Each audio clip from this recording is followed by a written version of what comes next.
Boa tarde, meus amores. Tudo bem com vocês? Muito bem. Nossa aula de hoje? História, né? Vamos falar um pouquinho sobre feiras e tropas, lá no nosso segundo capítulo, né? Nós terminamos o primeiro capítulo, nós falamos, né, sobre as trilhas, os caminhos, falamos sobre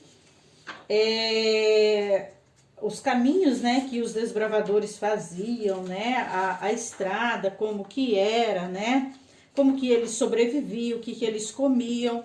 E agora nós vamos falar um pouquinho de feiras e tropas, lá no capítulo 2 de História, na página 226, ok? Então vamos lá. Vocês veem aí, ó, a imagem, estão vendo? De capa. E o que podemos observar nela, né? Nós temos uma foto, né? E aqui são alguns desenhos de alguns animais, são as vacas, né? Um gado, né? Que está nele aqui, colocaram, né? Mas o que a gente pode observar aqui nessa imagem aqui? O que é que tem aqui, né? Olha aqui, ó. Nós temos um desmate, foi desmatado, foi queimado. Tá vendo? Vocês podem ver que essa imagem aqui, ela foi transformada. Não é natural, né? De quando o Brasil era mata virgem, né? Que não tinha sido mexido, ó. Pode ver, ó. Certo? Observe a imagem, que ela retrata as transformações da paisagem que ocorreram em um espaço. Quais são as diferenças presentes nessa foto, né? As diferenças é que nós temos uma foto real e aqui alguns recortes de imagem, né? E nele, pode ver que alguém colocou uns desenhos, né, de animais. E nós temos, e como eu falei para vocês, foi desmatado, foi mexido na terra, né? Pode ver que os animais lá pastando tem um pouquinho só de pasto, o restante eles não conseguem, né, se alimentar aqui. Viram? Então, é isso. Vamos lá. Muitas florestas, muitas vezes as florestas, né, de um local, ela é retirada para dar lugar à atividade econômica, né? Um exemplo disso é o quê? A pecuária. Certo? Por quê? Porque ela precisa de grandes extensões. Deixa eu pegar meu lápis aqui. De pasto para a criação de vacas, bois e ovelhas, certo? Para criar pastos, muitas vezes muitas áreas são desmatadas, né? Que você já pode ver que isso acontece, né? Você pode perceber, hoje em dia é proibido. Se alguém estiver desmatando, a pessoa pode denunciar e tudo, né? Mas antigamente não era assim. Antigamente era comum os grandes fazendeiros desmatarem para fazer plantações, para plantar, né? Então, hoje em dia já não pode mais. Então, essas grandes extensões foram desmatadas, foram queimadas, né? Para criação de gado, para criação de ovelha, né? E isso foi mudando a nossa paisagem. Foi transformando, né, pelo homem a nossa paisagem, né? Aqui você irá responder. Você já viu isso acontecer em algum lugar? Onde? Já viu alguma desmata, né? Alguém desmatando? Já viu um lugar desmatado, queimada, né? Onde isso aconteceu, né? Vamos lá. Queimadas e derrubadas das matas, né? Durante o período colonial, ainda não existiam nessas preocupações ambientais. Hoje, óbvio que já existe, né? Como aqui ó, na atualidade, né? Queimadas aconteciam sempre e grandes florestas, olha aqui ó que pecado, né?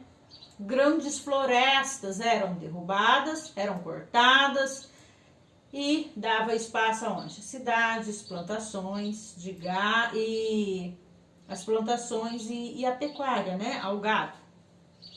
Os indígenas, eles não tinham seus costumes e territórios respeitados pelos donos das fazendas de gado. Alguns grupos indígenas tiveram suas terras tomadas pelos vaqueiros, enquanto outros resistiram, causando disputas pelas terras. Então, nós tivemos aí uma briga, né, entre fazendeiros e indígenas. Por quê? Porque os indígenas não aceitavam, jamais, não aceitavam que elas fossem derrubadas, né? Então, esses grupos, eles resistiram. E muitos deles foram mortos, né? Então teve toda aquela briga, né? Aquela resistência, né? Por causa desse território que os grandes donos de fazenda não conseguiam respeitar. Estão vendo essa imagem aí, ó? Aqui nós temos uma criação de gado, é um pasto, né? Pode ver, isso aqui não era assim. Isso aqui era virado em floresta, tudo aqui, ó. Aqui era cheio de árvores, né? Nossa floresta maravilhosa. Mas, com a ação, transformação do homem, né? Para transformar isso aqui em pasto, a criação de gado, foi feito, né? Foi queimado e foi derrubado. Em períodos de seca, é comum surgirem incêndios naturais nas matas. Elas também causam muitos estragos. Se você tiver, digamos assim, a pessoa está passando na BR, fuma um cigarro e joga a bituca lá. Aquilo lá causa um incêndio. Muita gente acha que não, mas causa. Qualquer faísquinha em período de seca causa uma grande proporção, uma grande devastação, né? Melhor dizendo. Árvores secas e queimadas, matas de beiras de rio devastadas, roças destruídas, grande mortandade de peixes, são alguns dos estragos causados por extensos incêndios florestais na região de Barcelos. Os moradores, incluindo as crianças, precisam carregar água para impedir que o fogo chegasse em suas roças e casas, né? Isso aqui é uma reportagem. Instituto Incêndios Florestais da última estação seca ainda impactam comunidades da região de Barcelos, Amazonas. Está no Notícias Socioambientais, né? Olha aqui, ó. Árvores secas e queimadas. As matas da beira dos rios estão devastadas, as roças estão destruídas, peixes, muitos peixes mortos. E é isso que acontece, né? Por causa do quê? Incêndios florestais. O que é mortandade? Morte em grande número de animais. Vamos falar um pouquinho do gado no Nordeste? Todos nós sabemos que o Nordeste é um lugar de muita seca, né? Chove pouco. Já falamos sobre isso aqui. Lembra? Ele chove bem pouquinho. Vamos lá. Durante o período colonial, a pecuária se desenvolveu para alimentar a população e comercializar o quê? Produtos, né? Como o quê? Carne seca e derivados do leite e do couro. Na região Nordeste, como as terras mais férteis eram destinadas à produção de cana-de-açúcar, os pecuaristas ocuparam o sertão e o interior. Os governantes portugueses também incentivavam essa ocupação, pois queriam que o interior do Brasil fosse habitado pelos colonos, né? Então, a região do Nordeste, as terras eram mais férteis, né? Porque para a produção do quê? De cana-de-açúcar. E aí os pecuaristas ocuparam o sertão, começaram a ocupar o sertão, né? Lembra lá das ocupações? E o interior. os governadores, né, os governantes, né, os governantes, perdão, aqueles que governavam Portugal, eles incentivavam para isso. Por quê? Porque eles queriam que fosse habitado pelos colonos. Na atual região do Nordeste, surgiram várias fazendas de gado chamadas currais. Conforme adentrava o interior do Brasil, os vaqueiros, eles capturavam e escravizavam indígenas para trabalharem nos currais, né? Conforme a gente foi falando no início, se lembrem, os indígenas, alguns deles, eles eram escravizados. Aqueles que conseguiam fugir, né? Não. Porém, outros, né, escravizados, eram mortos, né? E assim por diante. Aqui nós temos um curral, né? Que é nome dado ao cercado também, aonde fica o gado, né? Eu conheço como mangueiro, tem mangueiro também. E é um curral, né? Aquele cercado que onde fica os gados. A região dos currais era muito seca, né? No Nordeste é uma região, tá, gente? Vamos ler aqui, ó. Comem estes homens só carne de vaca com laticínios e algum mel que tiram pelos paus. A carne originariamente se come assada, porque não há panelas em que se coça. Bebam água de poços e lagoas, sempre turvas e muito assalitrada. Esse aqui é um relato de um padre que conheceu currais nordestinos em 1697. E está no livro de ouro da história do Brasil, né? Então ele faz um relato, né? Esses homens eles só comiam carne de vaca com laticínios de algum mel que tiravam do paus, né? E originalmente se come carne assada, porque eles não tinham panela para cozinhar, né? E bebiam água de onde? Poços e lagoas, que eram as turvas e as salitradas. Aqui nós temos o que é corça, o mesmo que cozinhar, né? Cosa. Turva, escura, a salitrada era alga salgada com salitre. Ok? E aqui nós temos uma atividade, né? Mão na massa. Vamos lá. Número 1. O que pode ser produzido em uma fazenda de gado, né? O que pode ser produzido? Leite, carne, né? Ó. E o queijo, através do leite, né? E aqui o queijo. Aqui a carne, ó. Então, esses são os produtos, né? Aqui é do leite, tá? Esse aqui é o leite, ó. Tá? Tá vendo aqui? Esse aqui é a coisa da teta da vaca e o balde onde tira o leite. Ok? Na página número 230, vamos lá. Aqui nós temos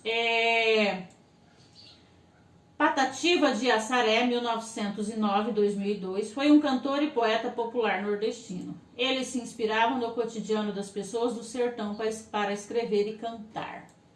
O poema a seguir trata dos vaqueiros. O vaqueiro. Eu venho dernê menino, dernê muito pequenino, cumprindo o belo destino que me deu Nosso Senhor. Eu nasci para ser vaqueiro, sou o mais feliz brasileiro. Eu não invejo dinheiro, nem diploma de doutor. Tenho na vida um tesouro que vale mais do que ouro, o meu uniforme de couro. Pernera, chapéu, gibão. Sou vaqueiro destemido, dos fazendeiro querido. O meu grito é conhecido nos campos do meu sertão. Então essa é uma poesia, né? O Vaqueiro, na antologia poética, ok? Então aqui nós temos o glossário, derdê, desde, linforme, uniforme, perneira, acessório para proteger as pernas contra a picada de cobra e batidas de galhos de árvores, né? É um acessório que usa na perna, tá? Gibão é um tipo de colete de couro, né? Que é utilizado aqui, ó, o gibão, ó, tá vendo? Então, aqui nós temos a atividade, né? De acordo com o poema, como é aprendida a profissão do vaqueiro? Como que você acha que é aprendida a profissão do vaqueiro, né? É uma profissão destinada por Deus, né? Uma profissão destinada por Deus, ok? E aqui, o vaqueiro descrito no poema é de qual região brasileira? Da região Nordeste, certo? E aqui nós temos as tradições dos vaqueiros que vocês podem fazer em casa no RA de vocês. Então aqui, essa resposta número 2 é Nordeste e a número 1, profissão destinada por Deus, ok? Então essa foi a nossa aula de hoje de matemática. Falamos um pouquinho sobre feiras e tropas, né? As queimadas e derrubadas das matas no nosso Brasil, né? Conforme foi mudando, transformando essa nossa paisagem, ok, crianças? Qualquer dúvida, estou à disposição. Beijos, beijos, beijos, beijos no coração. Amo muito vocês, tá?